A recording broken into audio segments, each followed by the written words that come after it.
Oke, jumpa lagi dengan saya. Kita akan menanggapi sang debaters. Namun sebelumnya saya berterima kasih kepada pendukung channel saya yang sudah mensubscribe dan sudah mengikuti menonton video-video yang saya upload.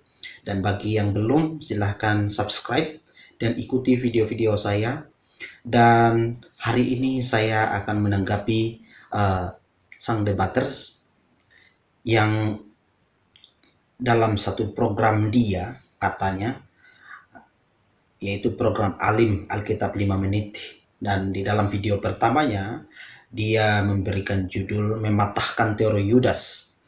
Mematahkan Teori Yudas ke Neraka. Itulah judul yang pertama. Dan dia juga mengatakan bahwa mematahkan juga atau mengubur hidup-hidup teori Yudas ke neraka. Nah, untuk lebih jelasnya kita simak dulu videonya, kita dengar baik-baik, karena di dalam video itu dia mengutip ayat-ayat yang menurut saya dia hanya comot tanpa melihat latar belakang, tanpa melihat sejarahnya, tanpa melihat alur cerita Alkitab. Dan menurut saya ini adalah sesuatu yang salah, ya. Tapi sebelumnya kita lihat dulu videonya. Lihat apa yang mereka perbuat. Oke. Nah, sekarang saya tinggal mematahkan sedikit lagi sebenarnya. Ya, inilah pukulan terakhir. Saya bukakan kepada kalian rahasia kitab suci yang terkubur selama ini yang jarang dibaca orang. Oke.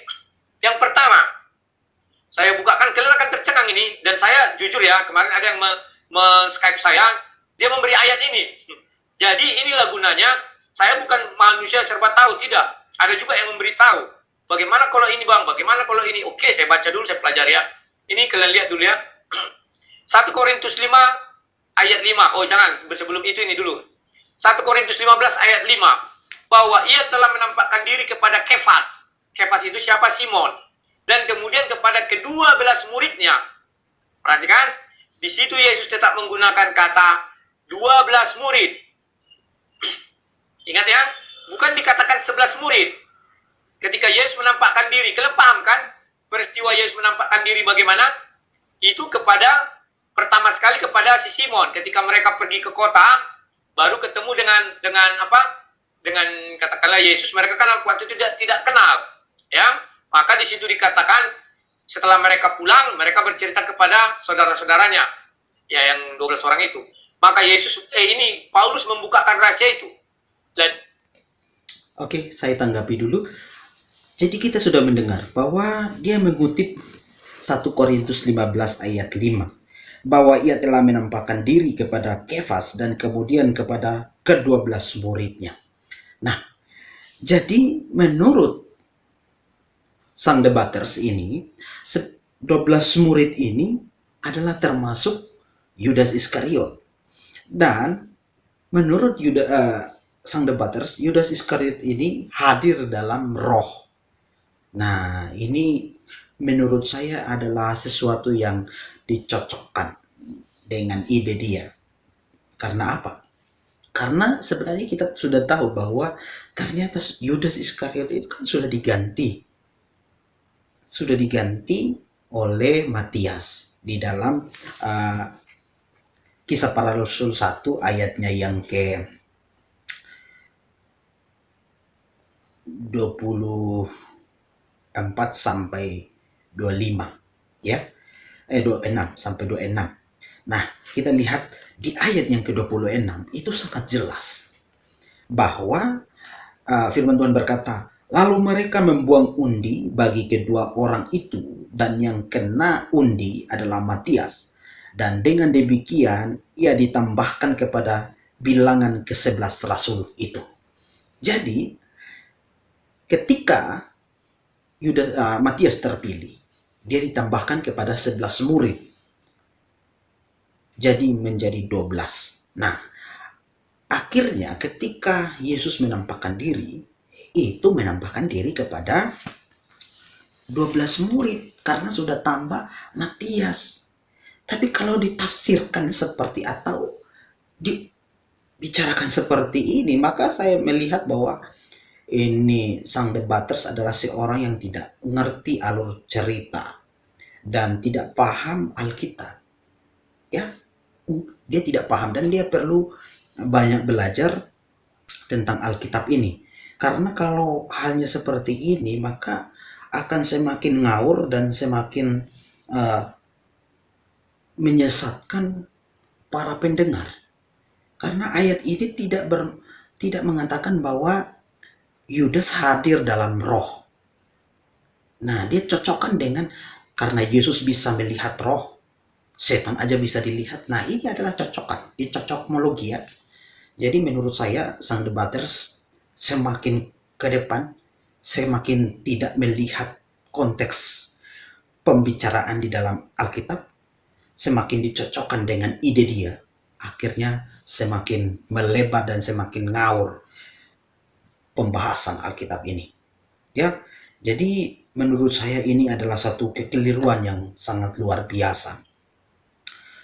Ya, itu ayat yang pertama. Ada ayat yang kedua yang dia sebutkan. Nah, di sini ada Kefas, artinya bisa jadi Kefas berbicara kepada Paulus. Rahasia itu, ya kan? Nah, sekarang, andai kata kalian bertanya, loh, bukankah waktu itu Yudas sudah mati? Ya, betul mati. Tetapi Yesus bisa melihat roh. Iblis aja bisa dilihat Yesus. Ya kan? Artinya ketika Yesus hadir, 12 murid itu hadir. Ini tidak bisa kalian hapus ayat ini. Dan saya juga sudah lihat ke dalam bahasa asli. Memang dikatakan ke-12 muridnya. Murid siapa? Murid Yesus. Nah, bagaimana menjelaskan hal ini? Sekarang saya bukakan. Dari mana dikatakan bahwa Yudas hadir dalam roh? Ini katanya dia sang debaters, tapi kok menambah-nambah ayat Alkitab? Ya, dari mana ya? Di sini ayat atau di dalam konteks ini, apakah Yudas hadir dalam roh? Saya pikir keliru. Lanjut.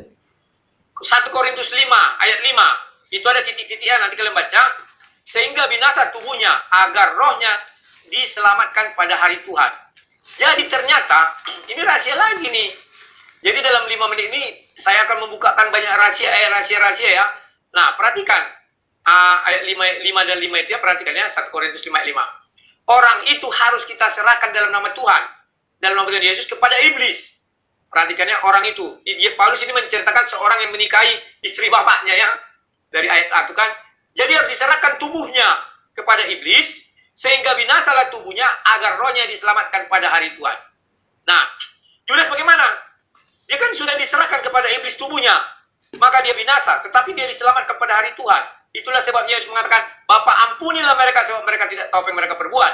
Itu sebabnya 1 Korintus 15 ayat 5 mengatakan, Yesus bertemu dengan 12 muridnya, bukan 11. Oke kawan-kawan? Oke, ayat yang dia kutip pun jauh dari yang berkaitan dengan Yudas ya. Karena konteksnya bukan seperti itu. Konteksnya tidak berbicara tentang Yudas. Ini konteksnya berbicara tentang dosa di dalam jemaat ya. Ya, kita lihat bahwa sang debaters ini semakin keliru dan membuat saya semakin tidak percaya. Sebenarnya saya punya catatan kelemahan dari sang debaters ini. Yang pertama, sang debaters hanya melihat ayat-ayat yang berkaitan dengan Yudas dan tidak melihat secara keseluruhan ayat yang lain yang berbicara secara implisit ya. Dan sang debaters juga, itu yang kedua, sang debaters juga tidak paham rentetan kejadian atau pembahasan dalam satu perikop. Maka itu sebenarnya saya sudah menanggapi berkaitan dengan Lukas 22 ayat 29 sampai 30. Dan sebenarnya saya akan menyambungkannya dengan bagaimana Yesus mengingatkan Petrus tentang gandum. Apa yang dimaksud dengan gandum? Pasti kaitannya dengan Yudas juga dan murid-murid yang lain. Tapi saya akan bahas di dalam video yang berbeda. Karena itu sangat mantap untuk kita ketahui. Dan sang debaters juga tidak tahu konteks jauh dan konteks dekat. itu kelemahan dari sang debaters. Suka mencomot-comot ayat tanpa memperhatikan alur rentetan kejadian, bahkan konteks perikop apa yang sedang dibahas dalam perikop itu. Jadi inilah kesalahan dari sang debaters. Jadi inilah tanggapan saya terkait dengan ayat Alkitab 1 Korintus 15 ayat yang kelima dan 1 Korintus 5 ayat yang kelima, dan berkaitan dengan Yudas dan kelemahan sang debaters. Tuhan Yesus memberkati.